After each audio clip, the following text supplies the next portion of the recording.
ಇದ ನಂತರ ಇಲ್ಲ ಬೀನ್ಸ್ ಆದ್ರೆ ಹಾಕ್ಬೋದು, ಹೀರೆ ಗಿಡ ಹಾಕ್ಬೋದು, ಹಾಗಲ್ ಗಿಡ ಹಾಕ್ಬೋದು, ಯಾವ್ದಾದ್ರು ಬೆಳೆ ಅಂಬಿನ ಬೆಳೆ ಯಾವ್ದಾದ್ರು ಹಾಕ್ಬೋದು.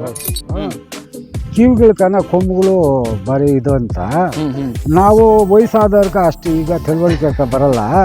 ನಿಮ್ಮಂತ ಯುವಕರಾದ್ರೆ ಅದ್ರ ನಾವ್ ಹೇಳೋದ್ರ 4 ಕೊಟ್ಟು ಹೇಳ್ತೀರಿ, ನಿಮ್ಗ ಚೆನ್ನಾಗಿ ಇದು ಇರುತ್ತೆ.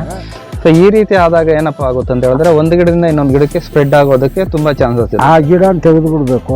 ಇಂಥ ಗಿಡ ತೆಗೆದಾಕ್ಬಿಡ್ತೀರಾ, ಯಾವ್ದೋ ಒಂದೇ ಒಂದು ತಪ್ಸ್ಕೊಂಡ್ಬಿಟ್ಟಿದೆ ನೋಡಿ. ಸೊ ಒಂದ್ ಗಿಡದಲ್ಲಿ ಬಂದ್ರೆ ಈಗ 3 ಗಿಡಕ್ಕೆ ಸ್ಪ್ರೆಡ್ ಆಗಿದೆ. ಸ್ನೇಹಿತರೆ ನೋಡಿದ್ರಲ್ವಾ, ಈ ತರ ಸಸಿಗಳು ಪ್ರಾಥಮಿಕ ಹಂತದಲ್ಲಿ 1-2 ಕಾಣಿಸ್ಕೊಂಡಾಗ ದಯವಿಟ್ಟು ಈ ಗಿಡಗಳನ್ನ ತೆಗೆದು ಹೊರಗಡೆ ಹಾಕ್ಬಿಡೋದು ಸೂಕ್ತ. ನಮಸ್ಕಾರ, ನಮ್ಮ ವೀಕ್ಷಕರಿಗೆಲ್ಲ ಸ್ವಾಗತ. ಹೇಗಿದ್ರೆ ಎಲ್ಲರೂ ನಮ್ಮ ರೈತರು, ಸಾಮಾನ್ಯವಾಗಿ ನಮ್ಮ ವೀಕ್ಷಕರೆಲ್ಲ ನಮ್ಮ ರೈತರೇ. ಇವತ್ತು ರೈತರಿಗೆ ಅತ್ಯಂತ ಇಂಟ್ರೆಸ್ಟಿಂಗ್ ವಿಚಾರ ಅಂದರೆ ನಮ್ಮ ಹಿರಿಯ ಕೃಷಿಕರಿದ್ರೆ ಕೃಷ್ಣಪ್ಪ ಸರ್ ಅಂತೇಳಿ, ಅವರ ರೈತರು ಈಗ ನೋಡ್ಬೋದು 30 ಗುಂಟೆ ಪ್ರದೇಶದಲ್ಲಿ ಸೌತೆಕಾಯಿ ಬೆಳೆದರೆ, ಆ ಸೌತೆಕಾಯಿ ನೋಡೋದಕ್ಕೆ ತುಂಬ ಚೆನ್ನಾಗಿದೆ ಬೆಳೆ. ಮತ್ತು 30 ತಿಂಗಳ ಈ ಕೃಷಿನಲ್ಲಿ ಬೆಳೆ ಹೇಗಿದೆ, ಅದಕ್ಕೆ ಏನೇನು ಸ್ಟೆಪ್ಸ್ ತಗೊಂಡಿದ್ದಾರೆ, ಮತ್ತು ಸಾಯಿಲ್ ಪ್ರಿಪ್ರೇಷನ್ ಹೇಗೆ, ಮತ್ತು ಅದು ಇನ್ನೆಷ್ಟು ದಿವಸಕ್ಕೆ ಕೊಯ್ಲು ಬರುತ್ತೆ, ಎಲ್ಲ ಮಾಹಿತಿಗಳನ್ನು ಇಂಟ್ರೆಸ್ಟ್ ಆಗಿ ನಮ್ಮ ವೀಕ್ಷಕರ ಜೊತೆಗೆ ಹಂಚ್ಕೊಂಡಿರ್ತಾರೆ. ಈ ವಿಡಿಯೋನ ಕೊನೆವರೆಗೂ ನೋಡಿ, ಹಾಗೆ ನಿಮಗೆ ಅತ್ಯಂತ ಉಪಯುಕ್ತವಾದ ಮಾಹಿತಿಗಳನ್ನು ಸಿಗ್ತವೆ. ಸರ್ ನಮಸ್ಕಾರಣ್ಣ. ನಮಸ್ಕಾರಪ್ಪ. ನಮಸ್ಕಾರನಪ್ಪ. ಎಷ್ಟು ವರ್ಷದಿಂದ ನೀವು ಕೃಷಿ ಮಾಡ್ತಾ ಇದ್ದೀರಾ? ನಾನು ಒಂದು 50 ವರ್ಷದಿಂದ ಮಾಡ್ತಾ ಇದ್ದೆ. 50 ವರ್ಷದಿಂದ? ನೀವು 50 ವರ್ಷದಿಂದ ಏನೆಲ್ಲ ಬೆಳೆಗಳನ್ನ ಮಾಡಿರ್ತೀರಾ? ಟೊಮಾಟೊ, ಬೀನ್ಸ್, ಸೌತೆಕಾಯಿ, ಹಾಗಲಕಾಯಿ, ಹೀರೆಕಾಯಿ, ಎಲ್ಲ ಬಳ್ಳಿ ಜಾತಿ ಬೆಳೆಗಳ ಫುಲ್ ಆಗಿ ಬೆಳೆದಾಕಿಟ್ಟಂಗಿದ್ದೀರಾ. ನೀರಿಲ್ದಿದ್ದ ಕಾಲದಲ್ಲಿ ಇನ್ನೇನಪ್ಪ ಬೆಳೆಯಕ್ಕಾಗುತ್ತೆ? ಸಾಲ್ ಬೆಳೆಗಳು. ಸಾಲ್ ಬೆಳೆ ಇದು, ನೀರ್ ಕಡಿಮೆ. ಕೋಸ ಹಾಕಿದ್ರೆ ನೀರ್ ಜಾಸ್ತಿ ಬೇಕು, ಆಲೂಗಡ್ಡೆ ಹಾಕಿದ್ರೆ ನೀರ್ ಜಾಸ್ತಿ ಬೇಕು. ಒಟ್ನಲ್ಲಿ ನಾನು ಈಗ ಈ ಊರ್ ಕಡೆ ಬರೋ ಕಡೆ ನೋಡಿದಾಗ ತುಂಬಾನೇ ಒಂದ್ ಸ್ವಲ್ಪ ನೀರುಗಳಿಗೆ ಅಭಾವ ಅನ್ಸ್ತು. ಒಂದ್ ಸ್ವಲ್ಪ ಎಲ್ಲ ಕಡಿಮೆ, ಎಲ್ಲ ಹೊಲಗಳು ಮಾಡಿ ಬಿಟ್ಬಿಟ್ಟಿರೋದೇ ಇದೆ ಜಮೀನುಗಳು. ಅಂತ ಒಂದು ಇದ್ರಲ್ಲಿ ನೀವು ಒಂದ್ ಸ್ವಲ್ಪ ನೀರ್ನ ಮಾಡಿ ಇವಾಗ ಬೆಳೆನ ಏನು ಒಂದು 10 ಮಧ್ಯದಲ್ಲಿ 10 ವರ್ಷ ಬಿಟ್ಬಿಟ್ಟಿದ್ರ? ನೀರಿಲ್ಲ. ಈಗ ಹೊಸದಾಗಿ ಬೋರ್ವೆಲ್ ಮಾಡಿ ಈ ಬೆಳೆನ ಮಾಡಿರ್ತೀರಲ್ವಾ? ಜಮೀನಲ್ಲಿ ಇದು ಮೊದಲನೇ ಬೆಳೆ ಅಲ್ವಾ? ಇದು ಮೊದಲನೇ ಬೆಳೆ. ಸೊಮ್ಮೆ, ಮತ್ತೆ ನಿಮ್ಮ ಹೆಸರು, ನಿಮ್ಮ ಊರು ಪರಿಚಯ ಆಗೋದಾದ್ರೆ? ನಂದು ಮೇಡಹಟ್ಟಿ, ಕೃಷ್ಣಪ್ಪ, ಮಾಲೂರು ತಾಲೂಕು, ಕಸಬಾ ಹೋಬಳಿ, ಅರಳೇರಿ ಪಂಚಾಯತಿ. ಅರಳೇರಿ ಪಂಚಾಯತಿಗೆ ಬರ್ತದೆ. ಸೊಮ್ಮೆ, ಈಗ ಮುಖ್ಯವಾಗಿ ಬೇಸಿಗೆದಲ್ಲಿ ಬಂದು ಈ ಸೌತೆಕಾಯಿ ಇಂಥವೆಲ್ಲ ಬೆಳಿಬೇಕಂತ ಹೇಳಿದ್ರೆ ಸ್ವಲ್ಪ ಜನಗಳು ಕಷ್ಟ ಪಡ್ತಾರೆ. ಹೆಂಗಪ್ಪ ಅಂತ ಹೇಳಿದ್ರೆ ಸುಮಾರು ಕಡೆ ಗಮನಿಸಿರ್ತೀರಿ, ಗಿಡಗಳೆಲ್ಲ ಚಿಕ್ಕ ಪುಟ್ಟದಾಗೆ ಅರ್ಶಿನ ಕಲರ್ ಎಲ್ಲ ಆಗೋಗಿರ್ತದೆ.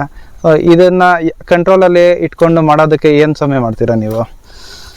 ಔಷಧಿ ಅಂಗಡಿನಲ್ಲಿ ಅದ್ರ ತಕ್ಕದ ಔಷಧಿ ತರಬೇಕು. ಇದು ಮೊಬೈಲ್ ಮಾಡ್ಕೊಂಡು ಈಗ ಉದ್ರಿಸಿದ್ರೆ ಟ್ರಿಪ್ಸ್ ಅಂತ ಬರುತ್ತೆ, ಹುಳ ಏನ್ ತರ, ಅದನ್ನ ಕಂಟ್ರೋಲ್ ಯಾವ ಹುಳ ಅಂತ ಹೇಳ್ಬಿಟ್ಟು ಫಸ್ಟ್ ತಿಳ್ಕೊಬೇಕು. ಮಾತಾಡ್ಸಮ್ಮ ಅಲ್ಲೇ. ಆನಂತರ ಅದ್ರ ತಕ್ಕದ ಔಷಧಿ ಅವ್ರು ಕೊಡ್ತಾರೆ, ತಕೊಂಬಂದು ಹೊಡಿಬೇಕು. ಇಲ್ಲ ಯಾರಾದ್ರೂ ಗೈಡ್ ಲೈನ್ಸ್ ಬಂದ್ರೆ ಅವ್ರನ್ನ ಕೇಳಿ ತಿಳ್ಕೊಬೇಕು. ಬರ್ತಾ ಇರ್ತಾರ ಸ್ವಾಮಿ ಯಾರಾದ್ರೂ ಕಂಪ್ನಿಗಳವರೆಲ್ಲ? ಯಾರಾದ್ರೂ ಬರ್ತಾರೆ, ಹೆಚ್ಚಿಗೆ ಬರಲ್ಲ, ಯಾಕಂದ್ರೆ ನೀರ್ ಕಡಿಮೆ ಅಲ್ವಾ ಇರೋದು. ಈ ಕಡೆ ಡ್ರೈ ಆಗಿರೋದ್ರಿಂದ ಎಲ್ಲೋ ಒಬ್ಬೊಬ್ರು ಇರ್ತಾರೆ ಫಾರ್ಮರ್ಸ್ ಅಂತ ಬರಲ್ಲ ಯಾರು. ಸಮಯ ಇನ್ನ ತಳಿ ವಿಚಾರಕ್ಕೆ ಬಂದಾಗ ಇದು ಯಾವ್ದು ಸಮಯ ಜಾತಿ? ಇದು ಚಿತ್ರನ ಸೌತೆಕಾಯಿ ಚಿತ್ರ. ಸ್ವಾಮಿ, ಇದಕ್ ಮುಂಚೆ ಬೆಳೆದಿದ್ರ ಇದು ಈ ಬೆಳೆ? ಇಲ್ಲ, ಹೀಗೆ ಬೆಳೆದ್ರು. ಈ ಸಲ ಈ ಜಾತಿ ನೋಡೋಣ ಅಂತ ಹಾಕಿರೋದು. ಸ್ವಾಮಿ, ಇನ್ನ ಮೊದಲನೇ ವಿಚಾರ ಏನಂತ ಹೇಳಿದ್ರೆ, ನಾವು ಎಷ್ಟೇ ಡಿಪ್ ಗೊಬ್ಬರಗಳು ಕೊಟ್ರೇನೋ ಏನೇ ಮಾಡಿದ್ರೇನೋ ನಮ್ಮ ನಾಟಿ ಗೊಬ್ಬರ ಮುದ್ದೆ ಇದ್ದಂಗೆ, ಅದನ್ನೆಲ್ಲ ಯಾವ ತರ ಕೊಟ್ಟಿದ್ದೀರಾ ಸ್ವಾಮಿ? ಮೊದಲು ಬೈಲ್ಗೆಲ್ಲ ನಾಟಿ ಗೊಬ್ಬರ, ಕೋಳಿ ಗೊಬ್ಬರ ಅಂತ ಏರ್ಚಬೇಕು ಬೈಲೆಲ್ಲ. ಆನಂತರ ಅದನ್ನ ಮಿಕ್ಸ್ ರೋಟ್ರ್ ಆಗ್ಲಿ ನೇಗ್ಲಾಗ್ಲಿ ಉಳ್ಬೇಕು. ಆನಂತರ ದಿಂಡು ಕಟ್ಟಬೇಕು. ದಿಂಡು ಕಟ್ಟೋವಾಗ ಗೌರ್ಮೆಂಟ್ ಗೊಬ್ಬರ ಸಾಲ್ಗೆ ಹಾಕ್ಬೇಕು. ಸ್ವಾಮಿ, ಯಾವ್ದು ಬಳಕೆ ಮಾಡ್ತೀರಾ ಸ್ವಾಮಿ ನೀವು? ಫಸ್ಟ್ ಬಳಕೆ ಮಾಡೋದು DAP ಹಾಕ್ತಿವಿ, ವಂಗೆ ಹಿಂಡಿ, ಬೇವಿನ ಹಿಂಡಿ ಕೊಡ್ತೀವಿ. ಆನಂತರ ಸಾಲ್ ಹೊಡಿತೀವಿ, ಸಾಲ್ ಮಾಡ್ತೀವಿ. ಸಾಲ್ ಇದ್ರ ಟ್ರ್ಯಾಕ್ಟರ್ನಲ್ಲಿ ಮಾಡಿಸಿದ್ರೆ ಜನಗಳು ಇದನ್ನ ಫಸ್ಟ್ ದಿಂಡು ಕಟ್ಟಿದ್ದು ಟ್ರ್ಯಾಕ್ಟರಲ್ಲಿ, ಆಮೇಲೆ ಚನಿಕೆಯಲ್ಲಿ ಪೇಪರ್ ಹಾಕ್ಬಿಟ್ಟು ಚನಿಕೆಯಲ್ಲಿ ಮುಚ್ಚಿಬಿಡೋದು. ಸರಿ ಸ್ವಾಮಿ. ಇವಾಗ ಮೊದಲನೇದಾಗಿ ಆಮೇಲೆ ಸೆಲೆಕ್ಷನ್ ಇಂಥ ತಳಿ ಅಂತ ಆಯ್ತು. ಇವಾಗ ಸಸಿ ನಾಟಿ ಮಾಡೋವಾಗ ಸಾಲಿಂದ ಸಾಲಿಗೆ ಇಷ್ಟಿಷ್ಟು ಅಂತರ ಮತ್ತೆ ಸಸಿಯಿಂದ ಸಸಿಗೆ ಎಷ್ಟೆಷ್ಟು ಅಂತರ ಅಂತ ಕೊಡ್ಬೇಕಲ್ವಾ? ಸಾಲಿಂದ ಸಾಲಿಗೆ ಎಷ್ಟು? ಬೀದಿ ಅಂತರ 4.25 5 ಅಡಿ ಬರುತ್ತೆ. 5 ಅಡಿ ಬರುತ್ತೆ. ಅಂತರ ಒಬ್ಬೊಬ್ರು ತುಂಬಾ ಹತ್ರ ಹಾಕ್ಬಿಟ್ಟಿರ್ತಾರೆ, ಒಳಗಡೆ ಹೋಗ್ಬಿಟ್ರೆ ಗಿಡಗಳಲ್ಲಿ ಗಾಳಿನೂ ಆಡೋದಿಲ್ಲ, ಆತರ ಏನ್ ಇರ್ತದೆ. ನೀವು ನೋಡಿದ್ರೆ ಒಂದ್ 5 ಅಡಿ ಆತರ ಕೊಟ್ಟು ದೂರವಾಗಿ ನೀಟಾಗಿ ಮಾಡಿದೀರಾ. ಈ ತರ ಮಾಡಿದ್ರೆ ಬೆಸ್ಟ್, ಹತ್ರ ಹಾಕಿದ್ರೆ ಬೆಸ್ಟ್ ಸುಮ್ಮನೆ? ಅವರವ್ರ ಮನಸ್ಸು ಬಂದಂಗ ಅವ್ರವ್ರು ಹಾಕ್ತಾರೆ. ಹತ್ರ ಇದ್ರೆ ಜಾಸ್ತಿ ಸಾಲು ಬೀಳುತ್ತೆ, ಗಿಡ ಸಸಿ ಜಾಸ್ತಿ ಇರುತ್ತೆ, ಕಾಯಿ ಕೊಯ್ಯುತ್ತೆ ಅಂತ ಕೆಲವ್ರು ಹಾಕ್ತಾರೆ. ಕೆಲವರು ಅಂತರ ದೂರ ಇದ್ರೆ ಬೆಳೆ ಚೆನ್ನಾಗುತ್ತೆ, ಇಂಪ್ರೂವ್ಮೆಂಟ್ ಆಗುತ್ತೆ ಅಂತ ಮಾಡ್ತಾರೆ. ಅದನ್ನ ನಾವು ಯಾವ್ದು ತಪ್ಪು ಅಂತ ಹೇಳಕ್ಕಾಗಲ್ಲ, ಸರಿ ಅಂತ ಹೇಳಕ್ಕಾಗಲ್ಲ. ಸಮಯ ಇವಾಗ ನೀವು ಕೊಟ್ಟಿರೋ ಅಂತರ 5 ಅಡಿ ಇದೆ. ಗಿಡದಿಂದ ಗಿಡಕ್ಕೆ ಎಷ್ಟು ದೂರ ಹಾಕಿದೀರ ಸಮಯ? 1.25 ಅಡಿ ಬರುತ್ತೆ. 1 ಕಾಲ್ ಅಡಿಗೆ ಒಂದೊಂದು ಬೀಜನ ಹಾಕಿದೀರ ಸಮಯ. ಮತ್ತೆ ಇನ್ನೊಂದೇನಂತ ಹೇಳಿದ್ರೆ, ಇದೆಲ್ಲ ಆದ್ಮೇಲೆ ಔಷಧಿಗಳು ಹೇಳಿದ್ರಿ ನೀವು. ಈ ಥ್ರಿಪ್ಸ್, ಈ ಸೊಳ್ಳೆಗಳು ಎಲ್ಲ ಯಾವ್ದಿರ್ತದೋ ಅದಕ್ಕೆ ಔಷಧಿಗಳು ಹೊಡಿ. ಸಮಯ ಗೊಬ್ಬರಗಳು ಕೊಡೋದಾದ್ರೆ ಏನೇನ್ ಗೊಬ್ಬರ ಕೊಡ್ತೀರಾ ಸಮಯ? ಏನಾದ್ರು ಡ್ರಿಪ್ ಅಲ್ಲಿ ಏನಾದ್ರು ಕೊಡ್ತೀರಾ? ಡ್ರಿಪ್ ಅಲ್ಲಿ ಕೊಡ್ಬೇಕು. 1261 30-45 ಇವೆಲ್ಲ ಕೊಡ್ಬೇಕು. ಇಲ್ಲಿಂದ ಈಚೆ 30-0-0-45 ಕೊಡ್ಬೇಕು. ಇವಾಗ ಪಿಂದೆ ಕಚ್ಚಿದ್ದವಾಗ 13-0-45 ಕೊಡ್ಬೇಕು. ಇದು ಇಷ್ಟು ದಿನ 1261 ಫಸ್ಟ್. ಎಷ್ಟು ದಿನ ಆಗಿದೆ ನಾಟಿ ಮಾಡಿ? ಇದು 30 ದಿವಸ ಆಗೈತೆ. ಇವಾಗ ಈ ಗಿಡಕ್ಕೆ 30 ದಿವಸ ಆಗಿದೆಯಾ? 28-30 ದಿವಸ ಆಗಿದೆ. 30 ದಿವಸ ಆಗಿದೆ. ಇಲ್ಲಿ ನೋಡಿ, ಒಂದು ಗಿಡಕ್ಕೆ ಇನ್ಫೆಕ್ಟ್ ಆಗಿದೆ. ಈ ಗಿಡದಿಂದ ಈಗ ನೋಡಿ, ಈ ಗಿಡಕ್ಕೆ ಇನ್ಫೆಕ್ಷನ್ ಸ್ಟಾರ್ಟ್ ಆಗಿದೆ. ಸೊ ಈ ರೀತಿ ಆದಾಗ ಏನಪ್ಪಾ ಆಗುತ್ತೆ ಅಂತ ಹೇಳಿದ್ರೆ, ಒಂದು ಗಿಡದಿಂದ ಇನ್ನೊಂದು ಗಿಡಕ್ಕೆ ಸ್ಪ್ರೆಡ್ ಆಗೋದಕ್ಕೆ ತುಂಬಾ ಚಾನ್ಸಸ್ ಇದೆ. ಆ ಗಿಡ ತೆಗೆದು ಬಿಡ್ಬೇಕು. ಇಂಥ ಗಿಡ ತೆಗೆದಾಕ್ಬಿಡ್ತೀರಾ? ಯಾವ್ದೋ ಒಂದೇ ಒಂದು ತಪ್ಸ್ಕೊಂಡ್ಬಿಟ್ಟಿದೆ ನೋಡಿ.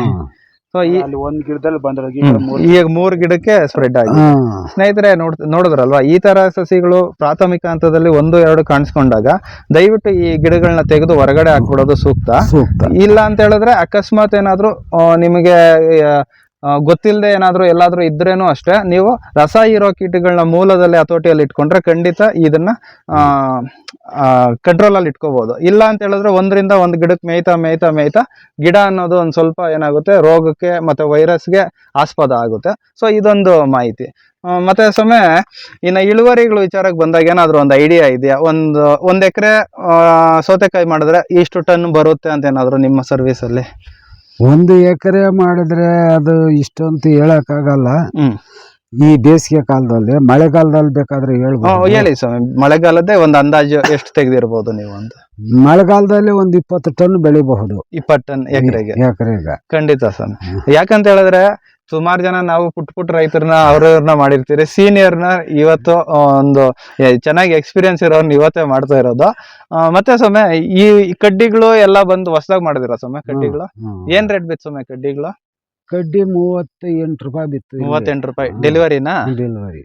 ಮತ್ತೆ ಇನ್ನು ವೈರ್ ಎಲ್ಲ ನೋಡೋದಾದ್ರೆ ಎಷ್ಟು ಹೈಟ್ ಹಾಕಿದೀರಾ? ಇದು ಒಂದು 6.5-7 ಅಡಿವರೆಗೂ ಬರ್ತದೆ. ನೋಡಿದ್ರಿ ಸ್ನೇಹಿತರೆ, ಇಲ್ಲಿ ಬಂದು ಮೈನ್ ಆಗಿ ಹಾಕುವಂತ ವೈರು ಬಿಳಿ ವೈರ್ನ ಯೂಸ್ ಮಾಡ್ಕೊಂಡಿದ್ದಾರೆ. ಇದು ತುಂಬಾನೇ ಸ್ಟಿಫ್ ಆಗಿ ಗಟ್ಟಿಯಾಗಿರ್ತದೆ. ಇನ್ನ ಇಲ್ಲಿ ಬಳಕೆ ಮಾಡಿರುವಂತ ವೈರುಗಳು ಗಮನಿಸೋದಾದ್ರೆ, ನೀವು ನಾರ್ಮಲ್ ಆಗಿ ತಂಗೋಸ್ ಅಂತಿರಲ್ವಾ, ಸೊ ಆ ತರದ್ದು ಮಾಮೂಲಿ ಪ್ಲಾಸ್ಟಿಕ್ ವೈರು. ಮೈನ್ ವೈರ್ ಏನಿರ್ತದೆ ಇದನ್ನ ತುಂಬಾ ಗಟ್ಟಿಯಾಗಿ ಮಾಡ್ಕೊಬೇಕು. ಯಾಕಂತ ಹೇಳಿದ್ರೆ ಏನಾದ್ರೂ ಡೆವಲಪ್ ಆದ್ರೆ ಸೌತೆಕಾಯಿ ಬೆಳೆ ವಿಚಾರಕ್ಕೆ ಬಂದಾಗ ತೂಕ ಜಾಸ್ತಿ ಇರ್ತದೆ ಗಿಡಗಳು. ಏನಾದ್ರೂ ಒಂದ್ ಸ್ವಲ್ಪ ಕಡ್ಡಿಗಳು ಗಟ್ಟಿ ಇಲ್ಲ ಅಂತ ಹೇಳಿದ್ರೆ ಬಿದ್ದೋಗೋ ಚಾನ್ಸಸ್ ಇರ್ತದೆ. ಇನ್ನು ಎಂಟು ನೋಡೋದಾದ್ರೆ ಈ ರೀತಿ ಮೆಥಡ್ ಅಲ್ಲಿ ಮಾಡ್ಕೊಂಡಿದ್ದಾರೆ ನೋಡಿ. 2 ಕಡ್ಡಿಗೆ 2 ಸಪೋರ್ಟ್ ಕೊಟ್ಟು ಈ ರೀತಿ ಕಟ್ಟಿದ್ದಾರೆ. ಮತ್ತೆ ಎಂಡಿಂದ ಎಂಡಿಗೆ ಎಳೆದು ನೀಟಾಗಿ ಗೊತ್ತುಗಳೋಡ್ ಕಟ್ಟಿದ್ದೀರಾ ಸೊಮ್ಮ ಆ ಕಡೆ? ಕಟ್ಟಿದ್ದೀವಿ. ಈ ರೀತಿಯಲ್ಲೇ ಒಂದು ಮೇಂಟೆನೆನ್ಸ್ ನ ಮಾಡ್ಕೋಬೇಕಾಗುತ್ತೆ ಸ್ನೇಹಿತರೆ. ಮತ್ತೆ ಸಮಯ ಈ ಟೈನ್ಗಳು ಎಲ್ಲ ಎಷ್ಟು ದಿನಕ್ಕೆ ಹಾಕ್ಬೇಕು? ಈ ಟೈನ್ಗಳು ಹಾಕಿದಿರಲ್ಲ, ಇದು ಎಷ್ಟು ದಿನಕ್ಕೆ ಹಾಕೋಬೇಕು? ಬಳ್ಳಿ ಸ್ಟಾರ್ಟ್ ಆಗಿದ ತಕ್ಷಣ ಹಾಕ್ಬಿಟ್ಟು? ಮಳೆಗಾಲದಲ್ಲಿ ಬಳ್ಳಿ ಒಂದು ಅಷ್ಟು ಬರೋದ್ರೊಳಗಡೆ ಕಡ್ಡಿ ಟೈನು ಎಲ್ಲ ಎಣಿಬೇಕು. ಎಲ್ಲ ಒಂದು 2 ಇಂಚು 3 ಇಂಚು ಬಳ್ಳಿ ಕಾಣಿಸಿದ ತಕ್ಷಣ ರೆಡಿ ಮಾಡಬೇಕು. ಇಲ್ಲ ಅಂದ್ರೆ ಅದು ಸುತ್ತಕೊಳ್ಳುತ್ತೆ, ಕೆಳಗಡೆನೆ ಇದ್ದೋಗುತ್ತೆ. ಸರಿ ಸ್ವಾಮಿ, ನೀವು ಬಂದು ಕೇಳಿದಾಗ ನಮ್ಗೆ ಏನಪ್ಪ ಬರ್ತದೆ ಮಾತಾಡೋದಕ್ಕೆ ಅಂತ ಹೇಳ್ಬಿಟ್ಟು ಬಂದು ಇಷ್ಟೆಲ್ಲ ಮಾಹಿತಿ ಕೊಟ್ಟಿದ್ದೀರಾ. ನಿಮ್ಮ ಬೆಳೆ ಚೆನ್ನಾಗಾಗ್ಲಿ ಅಂತ ನಮ್ಮ ಕಡೆಯಿಂದ ಮತ್ತೆ ನಮ್ಮ ಸಬ್ಸ್ಕ್ರೈಬರ್ಸ್ ಕಡೆಯಿಂದ ಎಲ್ಲ ನಿಮ್ಗೆ ಒಂದು ಶುಭ ಹಾರೈಸ್ತೀರಿ. ಸಮಯ ನಿಮ್ಮ ಎಕ್ಸ್ಪೀರಿಯನ್ಸು ಯಾರಿಗಾದ್ರೂ ಕೆಲವೊಬ್ರಿಗೆ ಯೂಸ್ ಆಗ್ಲಿ. ಹೇಳಿ ಸಮಯ, ಇನ್ನೇನಾದ್ರು ಇವಾಗ ಹೊಸದಾಗಿ ಮಾಡೋ ಅಂತ ರೈತರಿಗೆ ಏನಾದ್ರು ಹೊಸದಾಗಿ ಮಾಡಿರೋ ಇದು ಹಿಂದಿಯ ಗಾದೆ ಹೇಳ್ತಾ ಇದ್ರು, ಕಿವಿಗಳ ಕೊಂಬುಗಳು ಬರೀ ಇದು ಅಂತ ನಾವು ವಯಸ್ಸಾದವ್ರಿಗೆ ಅಷ್ಟು ಈಗ ತಿಳುವಳಿಕೆ ಬರಲ್ಲ. ನಿಮ್ಮಂತ ಯುವಕರಾದ್ರೆ ಅದ್ರ ನಾವ್ ಹೇಳೋದ್ರ ನಾಲ್ಕು ಪಟ್ಟು ಹೇಳ್ತೀರಿ, ನಿಮ್ಗ ಚೆನ್ನಾಗಿ ಇದು ಇರುತ್ತೆ. ನಾವು ಅಷ್ಟು ಇಂಪ್ರೂವ್ಮೆಂಟ್ ಆಗಿ ಹೇಳಕ್ ಆಗಲ್ಲ. ಇರ್ಲಿ ಸ್ವಾಮಿ, ಆಯ್ತು ಸ್ವಾಮಿ. ಯಾವ್ದೋ ಈಗ ಕೃಷಿ ಮಾಡೋರ್ಗೆ ನಿಮ್ಮ 50 ವರ್ಷದ ಎಕ್ಸ್ಪೀರಿಯನ್ಸ್ ಅಲ್ಲಿ ಇವಾಗ ಹೊಸದಾಗಿ ಬರುವಂತ ರೈತರಿಗೆ ಏನಾದ್ರು ಹೇಳೋದಾದ್ರೆ ಏನ್ ಹೇಳ್ತೀರಾ ಸ್ವಾಮಿ? ಏನ್ ಹೇಳೋದು, ಅದೇ ಫಸ್ಟ್ ಎಷ್ಟೇ ನೀನು ಇದು ಇಂಗ್ಲಿಷ್ ಗೊಬ್ಬರ ಕೊಡಿ, ಇಂಪ್ರೂವ್ಮೆಂಟ್ ಕಾಣ್ಬೋದು 3 ದಿವಸನೇ. ತಿಪ್ಪೆ ಗೊಬ್ಬರ ಯಾವ ರೈತನು ಬೆಳೆ ಮಾಡಿರ್ತಾನೋ ಅದು 2 ದಿವಸ ಬೆಳೆ ಬರುತ್ತೆ. ನನ್ನ ಅನುಭವದ ಪ್ರಕಾರ ನಾನು ಹೇಳ್ತೀನಿ ಸ್ವಾಮಿ. ಇವಾಗ ಈ ಬೆಳೆ ಮಾಡಿದೀರಾ, ಇದು ಒಂದೇ ಬೆಳೆಗೆ ತೆಗೆದು ಬಿಡ್ತೀರಾ ಈ ಬೆಡ್ನ? ಇಲ್ಲಲ್ಲ, ಇದು 2-3 ಬೆಳೆ 2-3 ಬೆಳೆ ತೆಗಿತೀರಾ ಇದ್ರಲ್ಲಿ. ಈ ಆ ರೀತಿ ತೆಗೋದ್ರಿಂದ ಒಂದ್ ಸ್ವಲ್ಪ ಉಳಿತಾಯ ಆಗುತ್ತೆ. ಇಲ್ಲ ಪೇಪರ್ ಖರ್ಚು ಜಾಸ್ತಿ ಬರುತ್ತೆ, ಬೆಡ್ ಹಾಕೋದ್ ಖರ್ಚು ಜಾಸ್ತಿ. ಕಡ್ಡಿಗಳು ಉಣ್ಬೇಕು, ಟೈನ್ ಹಾಕ್ಬೇಕು, ವೈರ್ ಹಾಕ್ಬೇಕು.